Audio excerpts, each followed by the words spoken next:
Hi everyone, we're back from the People Not Tech studio, and success. We managed to grab Fionn from the claws of COVID. So hi. Hi, good to be back.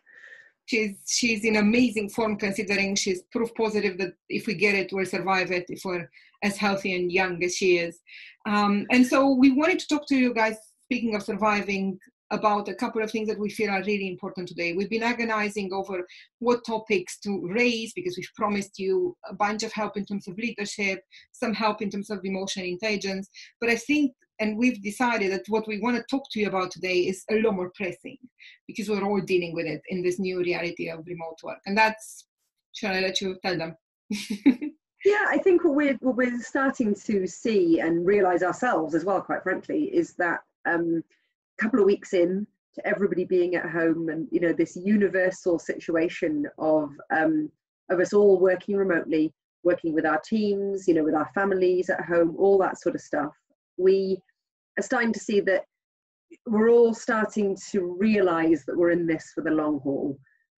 Teams are still working really hard to find their new way of working in the remote working environment, and what we really need to keep an eye on is staying sane, and keeping each other sane as well. We focus on teams to people as a collective, so keeping each other sane.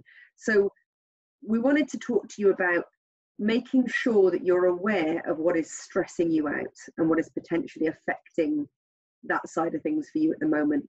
That could be lots and lots of Zoom calls, video calls, Skype calls, MS Team calls.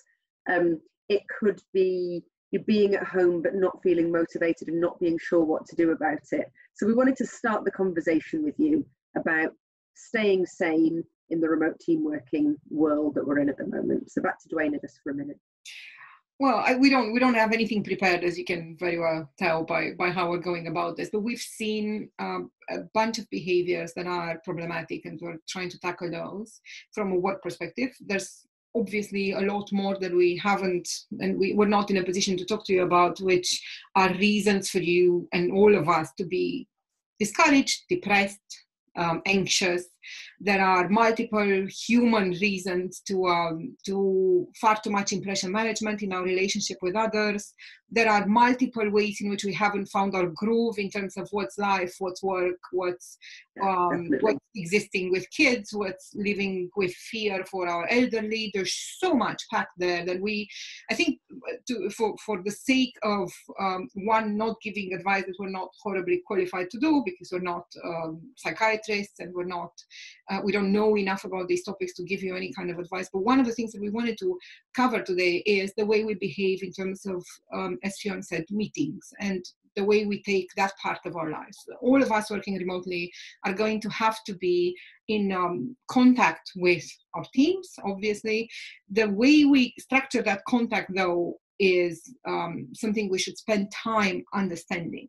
And I've written about this before, and Fionn has talked about it as well. But I think one of the key things is to understand that we each have a rhythm, and it's perfectly all right to do that. It's perfectly okay to not be at the exact same pace as everyone else. It's perfectly okay to have different ebbs and flows in your productivity, to have moments when you're more willing to be in contact and moments when you're willing to, you just need to be isolated and take a step back and breathe.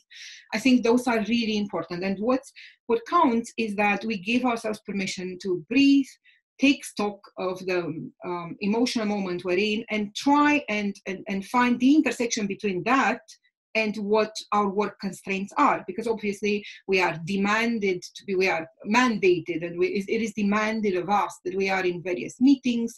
It is imperative that we show up for stand-ups, that we show up for team meetings, that we show up for countless one-on-ones, that we are in back-to-back meetings. So I think what we're saying is, take stock of what you would normally like to do in an ideal world. How would you behave? Would you do video? Would you not? Would you do one meeting a day? Would you do 100?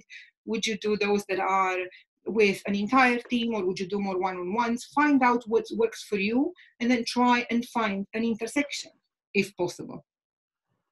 Yeah, and I think it's really important what Dwayne has just said there about how we use the tech, you know, and somebody else said to me earlier in the week that they feel a little bit like at the moment everybody's like a kid in a sweet shop with the technology side of things. And I've long been an advocate of video on video calls. But the world we're in right now is a completely different world to the one I was talking in before. And we need to understand that not everybody wants to be on video all of the time. It's important to create human moments using some of those functionalities, but, you know, be creative and be realistic and be considerate about what people can cope with at the moment and what you can cope with at the moment. If that means not putting your video on, that's awesome. If you want to put up the model and talk about that instead, that's awesome. If you want to annotate something together on the screen, that's awesome. If you just want to sit and listen to that particular meeting, that's awesome. But we all need to be thinking about what keeps us sane and what's going to stress us out in this new environment that we're working in at the moment, and keep talking to each other about that and being open and honest with each other about that, because that openness and honesty is at the very heart of psychological safety. And if we can start with that, and if we can hit that reset button now and stick with that openness and honesty about how we're feeling about the current work environment, we've got a much better chance of getting through this marathon. It's not a sprint, it's a marathon. We're 2 weeks in, so you need to take care of yourselves. Not even in some places where a lot less. I mean, we know people are watching this from all over the world. So for some people, it's the first week. For other people, have been in it for slightly longer. But realistically, 1 to 3 weeks is where we're all at. It's only the beginning of this entire period. It's really, really important that 1, we get limits, and 2, we're mindful of the limits of others. And if you're a team manager, that's almost number 1 priority, is to attempt to understand how do my people work naturally? Where is the rhythm? Where do they feel their best? Am I forcing anyone into this meeting? And if I am, is that meeting worthwhile? Does it need to happen right now? If I have a one-on-one where the other person just doesn't want to be here at all, or if I have a team meeting where half of all of these people are not in the right frame of mind, is that going to be productive? Because if your answer is yes, and you can do it anyways, then that's most likely a lot better off if it becomes an email than if it is a forced messaging platform with video.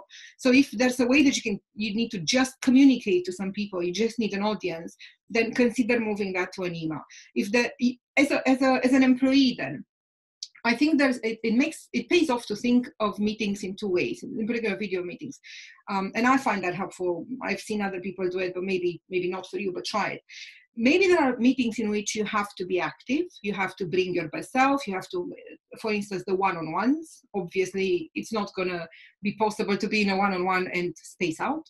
But there are other meetings where it is valuable that you're just there. You don't have to necessarily contribute, you just have to have been in that conversation. So it's fine to just have your image there, even not your camera on necessarily, but just to kind of listen in the background. That's all right, that's good enough, and that's the purpose of that.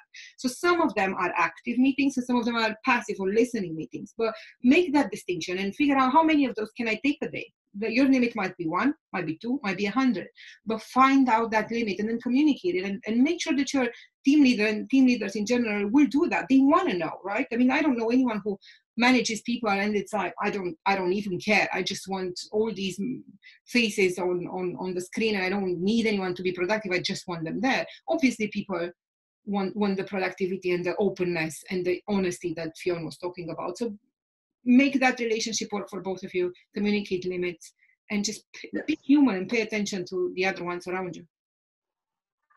Yeah, the last thing we need right now is remote working presenteeism. So we'll leave you with that thought. Hopefully it's been helpful. I've really enjoyed being back on video. And please leave us your comments. Yes, please write to us. We'll talk to you next week. Let us know what you'd like to hear about. Is it kids? Is it homeschooling? My number 1 problem these days. Is it the way you react with your team? So is it more of a leadership topic? Do you want us to go over the components of psychological safety? How do we create trust in a remote environment? Are you a new team? Are you an existing team? What would you like us to talk about? And we'll try and tackle that. We see more and more teams. We do have an announcement about our response to COVID, which is that we are offering the software for free. We've created something called a Stay Connected pack, which is a pack of questions that addresses precisely this moment when you're a newly remote team. So we're doing a lot right now with teams. We see what's happening in many others. So just throw us the topics that are most important to you, and we'll tackle them. Thank you so much for listening to us, and just stay safe, stay sane, and stay psychologically safe, and try and stay productive if you can. Thank you. Bye. Bye.